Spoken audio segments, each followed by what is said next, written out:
Hello students, welcome to Magnet Brains Hindi. मेरा नाम है अवनीश त्रिपाठी। तो कक्षा 12 राजनीति विज्ञान का जो चैप्टर 3 हम कर रहे हैं बुक 2 से, नियोजित विकास की राजनीति, जिसके कई सारे इंपॉर्टेंट टॉपिक्स हम ऑलरेडी कर चुके हैं, जिसे आप जरूर देख लेंगे। आज इसी क्रम में एक और महत्वपूर्ण टॉपिक लेकर मैं आपके सामने उपस्थित हूं और वो है सार्वजनिक क्षेत्र का विस्तार, यानी एक्सपेंशन ऑफ पब्लिक सेक्टर। अब इसका मतलब क्या है? भारत में जो नियोजित विकास की पूरी प्रक्रिया चल रही थी, इसमें सार्वजनिक क्षेत्र का क्या रोल था, कितना ये आगे बढ़ पाया, इसके क्या परिणाम निकल कर आए, इन सभी चीजों पर इस इंपॉर्टेंट टॉपिक में हम डिस्कस करेंगे। बहुत खास टॉपिक है क्योंकि public sector versus private sector का डिबेट हमेशा चलता रहता है और आज के दिन में भी ये प्रासंगिक है, इसलिए आपको ये टॉपिक जरूर समझ लेना चाहिए, ठीक है। पर इससे पहले कि मैं ये टॉपिक स्टार्ट करूं, एक बात ध्यान रखिएगा कि मैग्नेट ब्रेन्स हिंदी मीडियम एक ऐसा प्लेटफॉर्म है जहां पर आप घर बैठे कक्षा 7 से 12 तक की सारी शिक्षा निःशुल्क ले सकते हैं। आप यहां पर यूपी बोर्ड से पढ़ते हो, मध्य प्रदेश बोर्ड से पढ़ते हो, बिहार बोर्ड से पढ़ते हो, या आप सीबीएसई का एनसीईआरटी पैटर्न फॉलो करते हो, सारे के सारे सब्जेक्ट्स के सारे चैप्टर्स आपको बिल्कुल निःशुल्क प्रोवाइड किए जाएंगे। एक या दो चैप्टर पढ़ने के बाद कोई भी पेड सब्सक्रिप्शन या फीस भरने की जरूरत नहीं पड़ेगी। निःशुल्क रूप से आप यहां पर पढ़ के अपनी तैयारी जारी रख सकते हैं। तो इसी बेहद खास जानकारी के साथ शुरू करते हैं ये इंपॉर्टेंट टॉपिक, सार्वजनिक क्षेत्र का विस्तार। अब देखिए, एक चीज समझ लीजिए, जब भारत में, मैंने बहुत बार इस बात की चर्चा कर दी और ये बेस समझना आपको जरूरी है कि भारत में जब आजादी प्राप्त हुई और हमने ये तय किया कि अब हम प्लान्ड इकोनॉमी यानी नियोजित तरीके से प्लानिंग कर करके विकास को आगे बढ़ाएंगे, तो हमारे पास दो मॉडल था। एक मॉडल तो ये था कि भाई हम पूंजीवादी, उदार पूंजीवादी हो जाते, जिधर अमेरिका चल रहा था और सब कुछ बाजार के हाथों में छोड़ देते। दूसरा हमारे सामने एक ये ऑप्शन था कि भाई हम साम्यवादी या समाजवादी व्यवस्था को अपनाते, जहां पर सब कुछ राज्य के अंतर्गत था या सब कुछ चीज का नियंत्रण राज्य या सरकार कर रही थी। दो मॉडल थे। हमने ये निश्चित किया कि नहीं, हम इन दोनों के बीच में एक नई व्यवस्था बनाएंगे और हमने ये तय किया कि हम मिश्रितवादी अर्थव्यवस्था लेकर चलेंगे, जिसे अंग्रेजी में कहा जाता है मिक्स्ड इकोनॉमी। ठीक है, मैंने कई बार इस बात की चर्चा की है, मिश्रित अर्थव्यवस्था। ठीक है, हमने ये तय कर लिया। अब इस मिश्रित अर्थव्यवस्था में हमने क्या किया, हमने 3 कैटेगरीज बनाई।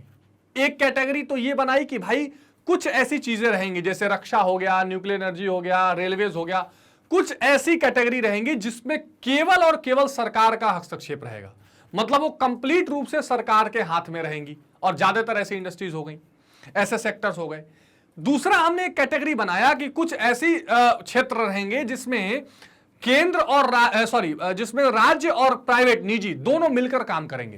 ध्यान से समझिएगा, मतलब कुछ तो ऐसे रहेंगे जिस पर केवल सरकारी कंपनी या सरकार का अधिकार रहेगा, कुछ ऐसे रहेंगे जिनको सरकार और प्राइवेट दोनों मिलकर चलाएंगे, और बहुत छोटा सा एक विंडो छोड़ा गया जिसमें खास करके कृषि और छोटे उद्योग थे जो प्राइवेट लोगों को दिए जाएं या निजी लोग चला सकते हैं। ये किया। अच्छा, इसका मतलब ये बहुत क्लियर था कि भारत में जो सार्वजनिक क्षेत्र है, जिसको अंग्रेजी में कहते हैं पब्लिक सेक्टर, इसको प्रमोट करने की पूरी तैयारी चल रही थी। क्यों तैयारी चल रही थी? क्योंकि हम तुरंत आजाद हुए थे और हम औपनिवेशिक काल से बाहर निकले थे, हम गुलामी की दास्ता से बाहर निकले थे। जब हम गुलामी की दास्ता से बाहर निकले थे तो हम बहुत ही डरे हुए थे कि अब हम फिर से निजी हाथों में सब चीजें नहीं दे सकते। अच्छा, हमने ये भी पहले डिसाइड कर लिया था कि हमें समतावादी समाज बनाना है, हमें कल्याणकारी राज्य बनाना है, हमें देखना है कि किसी के साथ भेदभाव ना हो, कीमत बहुत ना बढ़े, सबको रोजगार मिले। तो इसलिए भारत सरकार को यह लगा कि भाई हम सार्वजनिक क्षेत्र या पब्लिक सेक्टर इंटरप्राइजेस अगर बढ़ाएंगे, सरकारी उद्यम या कंपनियां लगाएंगे, तो हम ज्यादा विकास अच्छे तरीके से, समतावादी तरीके से कर सकते हैं। और इसी क्रम में हमने फिर सार्वजनिक क्षेत्र का विकास धीरे धीरे शुरू किया। विशेष करके जब भारत में योजना आयोग पंचवर्षीय योजनाएं बना रही थी, जो नियोजन आप पूरा देख रहे हैं, तो जो दूसरी पंचवर्षीय योजना आई, जिसे मैंने प्रीवियस टॉपिक में बताया था, जिसको महालनोबिस प्लान कहा गया। ठीक है, इस महालनोबिस योजना मॉडल को, ये जो महालनोबिस मॉडल था, ये मुख्य रूप से कृषि पर उद्योगों के प्रमोशन पर आधारित था कि हम उद्योगों को आगे बढ़ाएंगे, उद्योगों को प्रमोट करेंगे। तो यहां से सार्वजनिक क्षेत्र का विकास हुआ। अब इसमें जैसे आप भारतीय रेल जैसे देख सकते हैं, इंडियन रेलवे कह लीजिए, Indian oil, Bharat petroleum, BHEL, इस तरह के बहुत सारी कंपनियां सार्वजनिक क्षेत्र की खोली गई। बाद में धीरे धीरे इनके वर्किंग जो इनका काम करने का जो तौर तरीका है, इनका निकलने वाला नफा नुकसान जब देखा गया तो एक अलग समस्या दिखाई पड़ी, लेकिन हमने तेजी से इनका विकास किया। तो भारत में सार्वजनिक क्षेत्र का विकास क्रम दूसरी पंचवर्षीय योजना से शुरू हुआ। अभी तक कुछ उद्योग ही सार्वजनिक क्षेत्र में थे, जैसे प्रतिरक्षा, रेलवे, डाक, तार। पहले तो यही सब सार्वजनिक क्षेत्र में थे, रेलवेज हो गया, डिफेंस हो गया, पोस्ट हो गया। लेकिन नियोजित विकास की रणनीति में सार्वजनिक क्षेत्र के विकास को अंतर्निहित माना जाता है। बिल्कुल, अब इस लाइन को बहुत इंपॉर्टेंट रूप से समझिए। जब भी कोई अर्थव्यवस्था प्लान्ड अर्थव्यवस्था होती है, मतलब नियोजित विकास वाली होती है कि हम 5-5 साल की प्लानिंग करके आगे बढ़ेंगे, तो मान के चलिए कि सार्वजनिक क्षेत्र का विकास तो उसमें होगा, क्योंकि सरकार जब प्लानिंग करेगी तो सरकार अपने उद्योग, अपने उद्यम भी लगाएगी। ये चीज सोवियत संघ में देखी गई थी।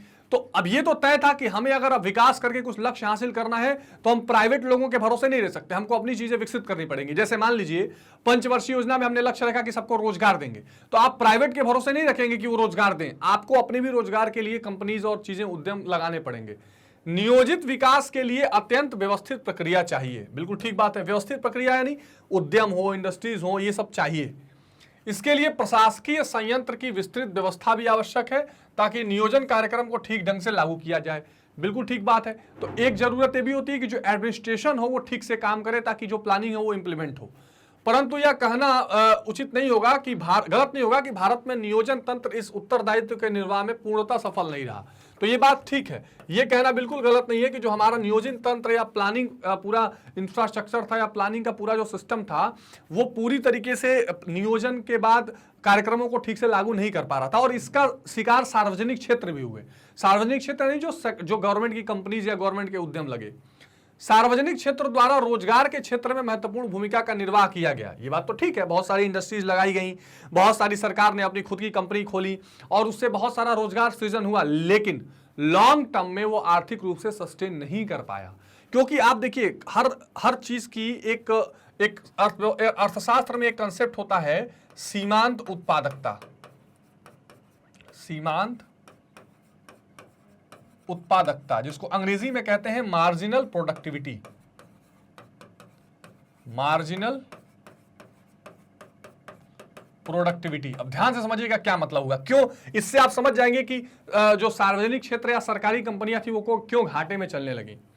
इस सीमांत उत्पादकता का मतलब होता है कि मान लीजिए आपने 10 लेबर लगाए तो 100 प्रोडक्शन हुआ, इसको आपने 20 लेबर कर दिया तो मान लीजिए 150 प्रोडक्शन हुआ। फिर आपने 30 लेबर कर दिए तो 100 लेट सपोज कि 130 प्रोडक्शन हुआ, और आपने 40 लेबर कर दिए तो 110 प्रोडक्शन हुआ। अब आप इससे क्या समझ रहे हैं, जब 10 लेबर था और 10 से 20 किया तो 50 यूनिट और प्रोडक्शन बढ़ गया, फिर 10 और लेबर बढ़ाए तो 30 यूनिट ही प्रोडक्शन बढ़ा, फिर 10 और बढ़ाए तो केवल 10 यूनिट ही प्रोडक्शन पहले के मुकाबले बढ़ा। इसका मतलब क्या है, इसका मतलब यह है कि आप जितना ज्यादा लेबर लगा रहे हैं, अगर आप अपने बेस को बढ़ाएंगे नहीं तो उत्पादन धीरे धीरे कम होगा, और हो सकता है ये 100 से 90 में भी चला जाए, माइनस में भी 10 चला जाए। यानी हमने क्या किया, रोजगार देने, ये होती है सीमांत उत्पादकता, यानी अगर एक्स्ट्रा लेबर लगा रहे हैं तो कितना प्रोडक्शन बढ़ रहा है। सार्वजनिक क्षेत्र में हुआ क्या कि हम धड़ल्ले से लोगों को उसमें रोजगार देते चले गए, लेकिन विजन नहीं हुआ और प्रशासन उन कंपनियों का ठीक नहीं चला। जिस तरीके से कंपनियों का एडमिनिस्ट्रेशन चलना चाहिए था, लॉन्ग विजन में उसका स्केल बढ़ाना चाहिए था, उसके लिए डिमांड क्रिएट करनी चाहिए थी, वो तो हुआ नहीं और हम लोगों को भरते जा रहे थे। इसलिए वो धीरे धीरे ये सभी सार्वजनिक क्षेत्र की कंपनियां, ज्यादातर कंपनियां सिक यूनिट यानी एक तरह से बीमारू यूनिट में चेंज होने लगी और हम वो घाटे में लगातार जाने लगी। आगे मैं चर्चा करूंगा कि धीरे धीरे इसमें राजनीति हावी हो गई। कैसे हावी हो गई कि एक विशेषज्ञों के निर्देशन में चलने के बजाय राजनेताओं के निर्देशन में ये चलने लगा, और नेताओं ने ये नहीं सोचा कि किस एरिया में इसको लगाना यूजफुल रहेगा। उनको लगा कि हम इस क्षेत्र से चुनाव लड़ते हैं, वहां घोषणा कर दिया कि यहाँ एक कंपनी लगाएंगे, अब वहां उसके लिए कच्चा माल है कि नहीं, उसके लिए बाजार है कि नहीं, इसकी चिंता नहीं की गई। तो इस कारण सार्वजनिक क्षेत्र ने रोजगार के क्षेत्र में तो महत्वपूर्ण भूमिका निभाई, लेकिन सार्वजनिक क्षेत्र को विस्तृत करने के लिए जो कारण बताए गए, इस कारण को आप देख लीजिए कि क्यों सरकार ने सार्वजनिक क्षेत्रों को आगे बढ़ाया। मैंने तो आपको कुछ कारण ऐसे ही बता दिए कि क्यों घाटे में चली गई, उस पर आगे आएंगे हम। एक, अर्थव्यवस्था के मूल क्षेत्रों को विस्तारित करना।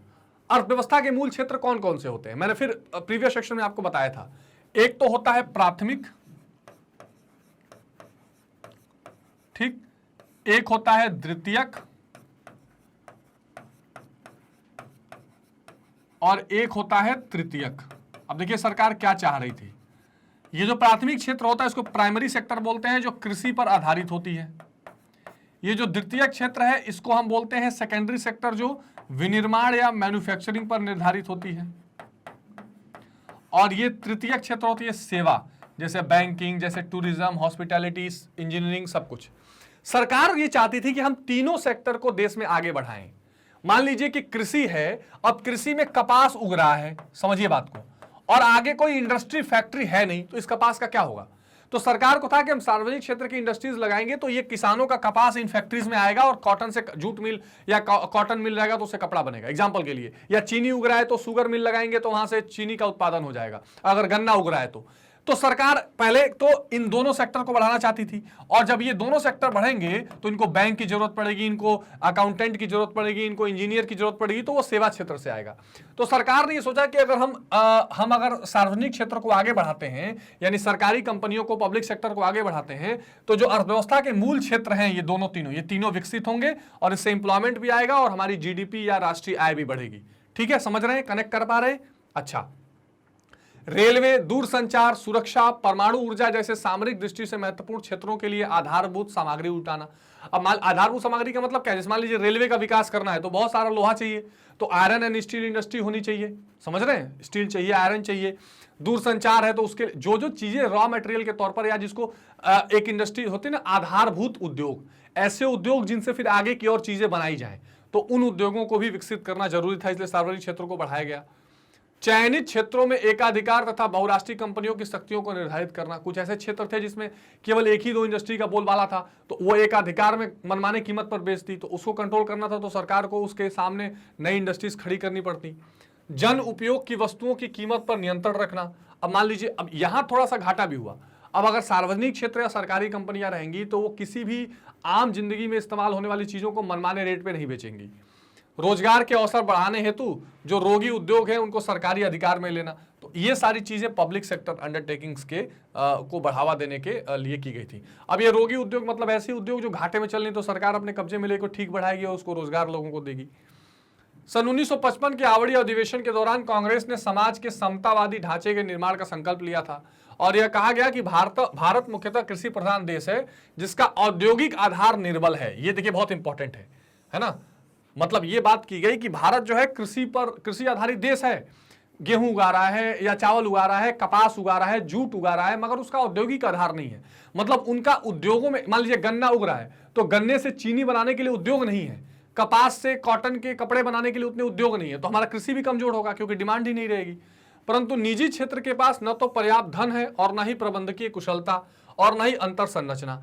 फिर ये बात आई कि देखिए हमें उद्योग तो बढ़ाना है, लेकिन जो हमारे प्राइवेट सेक्टर या निजी क्षेत्र है उनके पास न ज्यादा पैसा है, न उनके पास एडमिनिस्ट्रेशन वाला पावर है, तो वो तो इंडस्ट्रीज खड़ा नहीं कर पाएंगी। तो अब ये सरकार की जिम्मेदारी बनती है कि सरकार इन सार्वजनिक क्षेत्रों को बढ़ाए, और इसीलिए भारत में सार्वजनिक क्षेत्र का विस्तार किया गया। ठीक है, अतः आर्थिक क्षेत्र में सरकार का पदार्पण आवश्यक है। ये कहा गया कि अब हमें सरकार को इस आर्थिक क्षेत्र में कूदना पड़ेगा, खुद इंफ्रास्ट्रक्चर तैयार करना पड़ेगा, खुद इंडस्ट्रीज लगानी पड़ेंगी, ताकि जो कृषि से आ रहा अधिशेष है उसका इस्तेमाल किया जा सके, ताकि कृषि एवं उद्योग दोनों का विकास हो सके, रोजगार के अवसर बढ़े और गरीबी का निराकरण हो।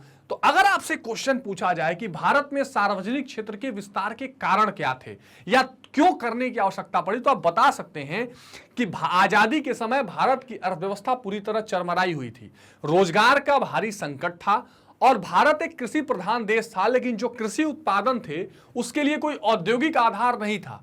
मतलब अगर कृषि से जूट, गन्ना, कपास कुछ भी उगाया जा रहा है तो उसको इंडस्ट्री में यूज करने के लिए इंडस्ट्री नहीं थी, और जब उद्योग का डिमांड नहीं होगा तो ये चीजें उगा के किसानों को क्या लाभ मिलेगा।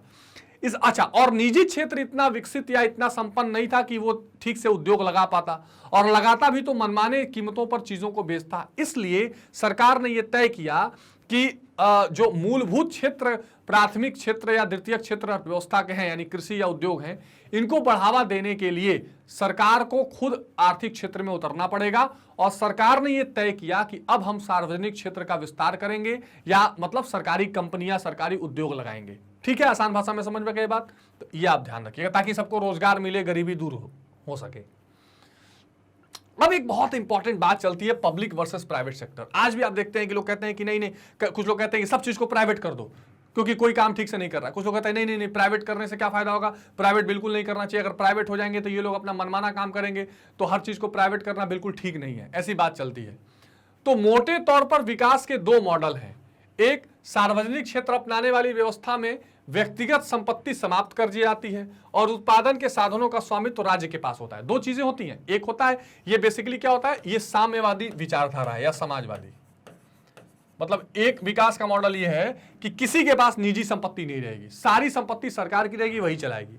दूसरा, निजी क्षेत्र को मानने वाले लोग ये कहते हैं कि पूंजीपतियों के हाथ में संसाधन और उत्पादन के संसाधन होते हैं, जो पूंजीपति होंगे उनके हाथ में प्रॉपर्टी होगी, सबकी निजी प्रॉपर्टी होगी, ये पूंजीवादी व्यवस्था है। ठीक है, तो ये दो मॉडल हैं। भारत ने इन दोनों मॉडल में से अच्छी अच्छी बातों को चुन के मिश्रितवादी अर्थव्यवस्था अपनाई है। भारत ने विकास के इन दोनों प्रतिमानों के श्रेष्ठ तत्वों को ग्रहण किया और भारत की अर्थव्यवस्था को मिश्रित अर्थव्यवस्था कहा गया। कृषि, व्यापार और उद्योग के बड़े भाग को निजी क्षेत्र में रखा गया, परंतु भारी उद्योगों का नियंत्रण राज्य के हाथ में रखा गया। ठीक है, तो ये हमने दो चीजें की थी, मैंने आपको पहले ही बताया कि छोटे उद्योग, व्यापार, कृषि, ये सब कहा गया कि ठीक है प्राइवेट लोग अपना अपना कर लीजिए, सबकी जमीनें हैं, सबकी खेत हैं, लेकिन जो भारी उद्योग रहेगा, जो बड़ी बड़ी इंडस्ट्रीज हैं, वो सरकार अपने हाथ में लेकर खुद चलाएगी। राज्य के द्वारा ही अंतन संरचना उपलब्ध कराई गई, यानी जो इंफ्रास्ट्रक्चर है वो सरकार ने खुद बनाया। व्यापार का नियमन किया गया, नियमन मतलब कुछ रूल एंड रेगुलेशन बनाए गए कि ट्रेड अगर आपको करना है तो ये नियम कानून फॉलो करने पड़ेंगे, ये टैक्स देने पड़ेंगे, ये परमिशन लेना पड़ेगा, सब कुछ किया गया। कृषि क्षेत्र में भी हस्तक्षेप किया गया। मिश्रित अर्थव्यवस्था को अपनाने से राज्य की आलोचना का भी सामना करना पड़ा। आलोचना जैसे जब सरकार ने कहा कि हम मिश्रित अर्थव्यवस्था अपनाएंगे, लेकिन फिर भी उसमें प्राइवेट प्लेयर्स को लिए बहुत नियम, लाइसेंस, परमिट रखा गया, तो उसकी आलोचना हुई कि आप प्राइवेट या निजी क्षेत्र को तो उभरने ही नहीं देना चाहते हैं, अब सब कुछ चाह रहे हैं कि सरकार के हाथों में रहे, उसका दुरुपयोग भी हुआ। फिर यथार्थ में सार्वजनिक क्षेत्र के विस्तार से निहित सशक्त हितों को बल मिला, जिन्होंने निजी क्षेत्रों को अवरोधित करने का प्रयास किया। तो जो सार्वजनिक क्षेत्र में लोग थे, उनको ये लगा कि सरकार का तो पूरा हमारे ऊपर दया दृष्टि है, हम जो चाहे कर सकते हैं, और निजी क्षेत्रों को बहुत परेशान किया गया। मतलब अगर एक फाइल लेके आप चले जाते किसी ऑफिस में निजी क्षेत्र का, तो आपको 10 चक्कर लगाया जाता। इसी को लाल फीताशाही कहा गया। तो ये बहुत नुकसान हुआ इससे देश का। यह कार्य इन्होंने लाइसेंस, कोटा और परमिट की व्यवस्था करके किया। तो सरकार ने निजी क्षेत्र के लिए लाइसेंस सिस्टम ले आए कि अगर आपको कोई इंडस्ट्री लगानी है, कोई व्यापार करना है, कुछ करना है, तो पहले लाइसेंस लेके परमिशन लीजिए। या कोटा फिक्स किया, यानी इतने % से ज़्यादा या इतने यूनिट से ज़्यादा आप नहीं लगा सकते, इससे ज़्यादा आप प्रोडक्शन नहीं कर सकते, इससे ज़्यादा आप आयात नहीं कर सकते। तो बहुत सारी रोक रुकावटें लगाई गई। इसके अतिरिक्त घरेलू उत्पादन में भी निजी क्षेत्र द्वारा उत्पादित वस्तुओं को परिसीमित करने की राज्य की नीति से निजी क्षेत्र प्रोत्साहित हो गया, प्रोत्साहन विहीन हो गया। मतलब ऐसा हो गया कि अगर मान लीजिए कि घरेलू क्षेत्र में कुछ उत्पादन हो रहा है तो केवल वहीं बेचा जाएगा या उसी क्षेत्र में रहेगा, इससे भी परेशानी बढ़ी। इससे अकर्मण्यता और भ्रष्टाचार को बढ़ावा मिला। यह कहकर भी सरकार की आलोचना की गई कि सार्वजनिक स्वास्थ्य और शिक्षा में समुचित व्यय नहीं किया जा रहा है। बहुत ये कहा गया कि भाई देखिए सरकार अपना सारा पैसा इंडस्ट्रीज में डाल रही है, पब्लिक सेक्टर में पैसा फंसा रही है, लेकिन स्वास्थ्य और शिक्षा जो बेसिक चीजें हैं इसमें सरकार ध्यान नहीं दे रही है। तो ये सार्वजनिक और निजी क्षेत्र की बहस चल रही थी लगातार। राज्य का हस्तक्षेप केवल उन्हीं क्षेत्रों में था जहां निजी क्षेत्र का हस्तक्षेप नहीं था। इस प्रकार राज्य ने निजी क्षेत्र को लाभ कमाने का अवसर भी दिया, लेकिन गरीब जनमानस की कोई सहायता नहीं की गई और राज्य के हस्तक्षेप के चलते एक नया मध्यम वर्ग भी उदय हुआ। तो ये भी मिडिल क्लास जिसको बोलते हैं, इस वर्ग का उदय हुआ। नीचे का क्लास नीचे ही रह गया। इस वर्ग ने बिना किसी उत्तरदायित्व के शक्ति और सुविधाओं का उपभोग किया और गरीबी कम करने में कोई मदद नहीं मिली। तो मान लीजिए सार्वजनिक क्षेत्र में जिनको नौकरी मिली या जो अधिकारी बने, जो कुछ भी बने, वो अपना पावर को एंजॉय कर रहे थे। और एक तो पूंजीपति वर्ग तो था ही जो बहुत छोटा सीमित था, और नीचे का बड़ा वर्ग जो है वो गरीब रह गया, उसको बहुत ज्यादा कोई लाभ नहीं मिला। अब सार्वजनिक क्षेत्र के विस्तार के क्या कारण रहे ये भी देख लीजिए। तो सार्वजनिक क्षेत्र में स्थापित होने वाले उद्योगों की संख्या 2002 में 242 तक पहुंच गई। सरकार ने इस क्षेत्र में बहुत धन निवेश किया ताकि उत्पादन बढ़े, रोजगार का सृजन हो, और जो अंतन संरचना या अवसंरचना जिसको कहते हैं, बिजली, पानी, यातायात, इन सब का विकास हो सके, इसलिए सरकार ने सार्वजनिक क्षेत्र को बढ़ावा दिया। क्यों विस्तार हुए? तो अंतन संरचना के निर्माण और उसके विकास के माध्यम से तीव्र आर्थिक विकास बढ़ाया जाए, यानी तेजी से हम आर्थिक विकास करें, इसलिए सार्वजनिक क्षेत्र को बढ़ाया गया। वित्तीय संसाधन पैदा हो विकास के लिए, यानी पैसे रुपए निकले, रोजगार के अवसर का सृजन हो, इसलिए भी किया गया। क्षेत्रीय विकास को संतुलित बनाना। क्षेत्रीय विकास का मतलब क्या होता है? मान लीजिए नॉर्थ ईस्ट है, दक्षिण भारत है, उत्तर भारत है, पश्चिमी भारत है, तो हर जगह कुछ इंडस्ट्रीज लाई जाएं ताकि हर तरफ का विकास हो सके।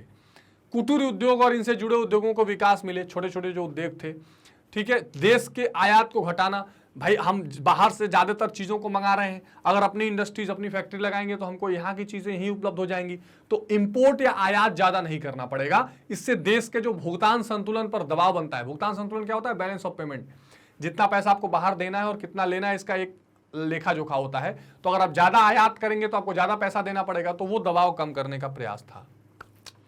अब ये बहुत इंपॉर्टेंट, ये क्वेश्चन बहुत पूछा जाता है कि भारत में सार्वजनिक क्षेत्र किन कारणों से ढह गया या क्या कमियां रहेगी, ये समझ लीजिए। तो जिस आशा के साथ सार्वजनिक क्षेत्र में विस्तार किया गया था, वह आशा क्रमशः धूमिल पड़ने लगी। विशेष रूप से सन 1991 के बाद उदारीकरण के दौर में सार्वजनिक क्षेत्र की कमियां कुछ ज्यादा ही स्पष्ट हो गई। क्या कमियां थी, देख लीजिए। अब जैसे क्या हुआ कि 1991 में हमने उदारीकरण किया, नई आर्थिक नीति लेकर आए, तो हमने निजी क्षेत्र को भी आने का अवसर दिया। जब उनको अवसर दिया तो हमको ये पता चलने लगा कि ये कितना अच्छा कर सकते हैं और सार्वजनिक क्षेत्र में क्या क्या कमियां रही हैं। कौन सा उद्यम कहां और कितनी लागत से लगाया जाए, यह निर्णय राजनीतिक धरातल पर किया गया है। बिल्कुल ठीक बात, जिसको कहा जाता है पॉलिटिकल इन्फ्लुएंस। ठीक है, यानी या आप मान के चलिए कि कौन सी फैक्ट्री कहां लगाई जाएगी, ये विशेषज्ञ नहीं, नेता तय करने लगे कि ठीक है हमारे क्षेत्र में ये इंडस्ट्री लग जाए। अब उसमें वहां वो सूट करेगी कि नहीं, फिट बैठेगी कि नहीं, इस बात की चिंता नहीं हुई। इस प्रकार का कोई भी निर्णय विशेषज्ञों की राय से लिया जाना चाहिए था, लेकिन नेता लेने लगे। इस प्रकार के उद्यमों में अधिक धन निवेश किया गया, परंतु इसमें से ज्यादातर उद्यम घाटे में आ गए, और इसका कारण था राजनेताओं में भ्रष्टाचार और अधिकारियों में जो नौकरशाही में भ्रष्टाचार है। क्योंकि फिर वो एक मोटा पैसा कमाते थे और कंपनी का लाभ किसमें है ये कम देखते थे। इससे भी हास्यास्पद बात ये रही कि कभी निष्पक्षता से ये आकलन करने का भी प्रयास नहीं किया गया कि भाई ऐसा क्यों हुआ कि ये चीजें घाटे में जा रही हैं। तो ये बहुत समस्या का कारण बनी रही हमेशा। राजनीतिज्ञों ने ऐसे उद्यमों का संचालन अपने हित को देखते हुए बिना इस बात का ध्यान दिए किया कि उद्यमों का संचालन न्यायपूर्ण ढंग से हो रहा है कि नहीं। भ्रष्टाचारी आचरण के चलते इन उद्यमों का प्रबंध अकुशल हाथों में चला गया और इससे उद्यमों का घाटा बनता गया। यानी जो मैनेजमेंट है वो जिन विशेषज्ञों के हाथ में या ट्रांसपेरेंट लोगों के हाथ में रहना चाहिए वो नहीं रह पाया, और इसलिए उसका आउटपुट हमेशा निगेटिव जाता रहा। ठीक है, सार्वजनिक क्षेत्रों को मजबूत बनाने का सर्वप्रमुख कारण होता है जनमानस को आवश्यक वस्तुओं की चीजें उचित मूल्य पर उपलब्ध कराना। अब सरकार ये कहती थी कि ये सरकारी कंपनियां हैं तो महंगी चीजें नहीं बेच सकती, इसलिए लोगों को सस्ती चीजें प्रोवाइड कराने के चक्कर में कई बार घाटे को भी सहकर ये कंपनियां बहुत कम दामों में चीजों को बेचती रहीं, और इस कारण फिर क्या हो गया, इसका उपक्रम घाटे में चलने लगा। अच्छा, दूसरा चीज लैक ऑफ कंपटीशन जिसको कहते हैं। ठीक है, ये भी एक बहुत बड़ा कारण रहा। हुआ ये कि हमने निजी क्षेत्रों को बिल्कुल पनपने नहीं दिया, ना हम विदेशी क्षेत्रों को आने देते थे। तो आखिर में कंपटीशन जब तक नहीं होगा तब तक कोई अपना परफॉर्मेंस कैसे सुधारेगा। तो जब हम निजी क्षेत्र का मुकाबला नहीं कर सकी, सार्वजनिक उद्यमों द्वारा उत्पादित वस्तुएं निजी क्षेत्र की तुलना में बेहतर नहीं होती हैं, और इसलिए सार्वजनिक क्षेत्र की असफलता पर बुरा प्रभाव पड़ा। तो शुरू में तो निजी क्षेत्र से इनको कंपटीशन करने ही नहीं दिया गया। जब कंपटीशन आया तो निजी क्षेत्र में इतना अच्छा क्वालिटी प्रोडक्ट आने लगा कि यहाँ की कंपनियां उसको कम्पीट नहीं कर पाई और वो घाटे में जाने लगी, सरकारी कंपनियां। तो ये भी एक इसके अकुशलता का कारण रहा। सार्वजनिक क्षेत्र के उद्यमों में आवश्यकता से अधिक धन निवेश किया गया, ज्यादा मानव संसाधन उपलब्ध कराया गया। मैंने आपको कहा था ना, रोजगार में खूब लोगों को भरते गए, तो जो सीमांत उत्पादकता होती है, मार्जिनल प्रोडक्टिविटी, वो कम होने लगी। इसका सीधा परिणाम सार्वजनिक क्षेत्र के उद्यमों पर पड़ा। भाई जब ज्यादा लोग रखेंगे आप तो ज्यादा आपको पेंशन, सैलरी सब कुछ देनी पड़ेगी, और ज्यादा आप निवेश करेंगे तो पैसा और खर्च होगा, तो उतना रिजल्ट तो निकल नहीं पा रहा था। राजनेता सार्वजनिक उपक्रमों की झूठी सराहना में लगे रहे और बोलते रहे कि हाँ हाँ हम बहुत अच्छा कर रहे हैं, पर एक्चुअली में वो घाटे में थी। अब सरकार के सामने एक ही विकल्प बचा कि सार्वजनिक क्षेत्र के स्थान पर निजी को प्राथमिकता दी जाए, और यही हुआ भी। सन 1991 में हमने क्या किया, नई आर्थिक नीति अपनाई। नई आर्थिक नीति अपनाई और इसमें हमने एलपीजी, ठीक है, यानी उदारीकरण, ठीक है, प्राइवेटाइजेशन यानी निजीकरण, और ग्लोबलाइजेशन यानी वैश्वीकरण को अपनाया। और खास करके ये जो उदारीकरण था, इस उदारीकरण में हमने जितने लाइसेंस, परमिट, बहुत सारे जो हमने नियम कानून बना रखे थे, इन सब नियम कानूनों को ढीला किया और निजीकरण यानी प्राइवेट हाथों में कुछ चीजों को दिया, निजी क्षेत्रों को भी बढ़ने का मौका दिया। यही हमारे पास एक ऑप्शन था। तो यदि समग्र रूप में भारत में विकासात्मक स्वरूप की विशेषता पर चर्चा करें तो 3 तथ्य मिलेंगे। पहला, राज्य ने लोकतांत्रिक संस्थाओं को मजबूत करने के साथ आर्थिक विकास और जन कल्याण सुनिश्चित करने हेतु व्यापक योजनाओं का निर्माण किया। दूसरा, राज्य अर्थव्यवस्था के विकास और प्रगति के स्वरूप को निर्धारित करने के साथ साथ निरंतर हस्तक्षेप भी करता रहा। और तीसरा, भारतीय अर्थव्यवस्था का चरित्र मिश्रित अर्थव्यवस्था के निकट था, जिसके तहत सार्वजनिक क्षेत्र के साथ साथ निजी क्षेत्र के विकास पर बल दिया। ये 3 जो पॉइंट्स हैं, इससे आप एक तरह का क्रक्स बता सकते हैं। एक पहला क्या था कि हमने लोकतांत्रिक संस्थाओं को मजबूत किया और जो जन कल्याण है वो सुनिश्चित करने, यानी पब्लिक वेलफेयर को एंश्योर करने का प्रयास किया। दूसरा, हमने राज्य अर्थव्यवस्था के विकास और प्रगति के स्वरूप को निरंतर स्थापित किया और राज्य ने बार बार हस्तक्षेप किया कि क्या करना चाहिए, कैसे करना चाहिए, सारी चीजें। तीसरा, हमने सार्वजनिक क्षेत्र को भी बढ़ावा दिया और बाद में आके हमने निजी क्षेत्र के लिए भी स्थान खोल दिया। तो ये एक इंपॉर्टेंट टॉपिक था जो मुझे आपके साथ डिस्कस करना था कि भाई सार्वजनिक क्षेत्र का विकास किस प्रकार हुआ है, विस्तार किस प्रकार हुआ है, उसमें क्या कमियां रही, सार्वजनिक क्षेत्र को क्यों बढ़ाना पड़ा, हमारे सामने वो क्या चुनौतियां थी या क्या परिस्थितियां थी। आई होप कि आपको समझ में आ गया होगा, जिसको पब्लिक सेक्टर कहते हैं। आप कमेंट बॉक्स में अपनी राय दीजिए, आपको क्या लगता है कि क्या सार्वजनिक क्षेत्रों को ज्यादा बढ़ावा मिलना चाहिए या निजी क्षेत्रों को, और भारत में सार्वजनिक क्षेत्र को जो बढ़ावा दिया गया इसको आप कैसे देखते हैं, यह भी आप जरूर बताइएगा। एक बात का और ध्यान रखिएगा कि मैग्नेट ब्रेन्स एक ऐसा प्लेटफॉर्म है जहां आप निशुल्क रूप से ये सारा का सारा कोर्स पढ़ सकते हैं। CBSE, Hindi English medium, NTSC, olympiad, IIT JEE, NEET, UP Bihar board, सारे कंपटीशन के एग्जामिनेशन, और ये आप हमारे किसी भी प्लेटफॉर्म से पढ़ सकते हैं। चाहे आप हमारी वेबसाइट से magnetbrains.com पे पढ़ लीजिए, हमारे एप्लीकेशन से पढ़ लीजिए, या हमारे जो यूट्यूब के अलग अलग प्लेटफॉर्म्स हैं उस पर भी पढ़ सकते हैं। इसी वीडियो के डिस्क्रिप्शन बॉक्स में हमने ई बुक्स और बुक्स का भी डिस्क्रिप्शन दिया है, जिससे क्लिक करके आप बुक्स के माध्यम से भी अपनी पढ़ाई अच्छे से कर सकते हैं और बड़ी आसान तरीके से एग्जामिनेशंस में अच्छे नंबर ला सकते हैं। एक बात का ध्यान रखिए कि मैग्नेट ब्रेन्स के जो सोशल मीडिया हैंडल्स हैं, फेसबुक, ट्विटर, टेलीग्राम, इंस्टाग्राम, इनको भी फॉलो करते रहिए ताकि हर नई अपडेट आपको मिलती रहे। तो आप ज्यादा से ज्यादा लाइक, शेयर और सब्सक्राइब करिए ताकि हम बहुत सारी महत्वपूर्ण वीडियोस आप तक लेकर आते रहें और आपकी पढ़ाई को आसान बनाते रहें। तो मिलते हैं स्टूडेंट्स अगली वीडियो में, तब तक अपना बहुत ध्यान रखिए। Take care, bye bye.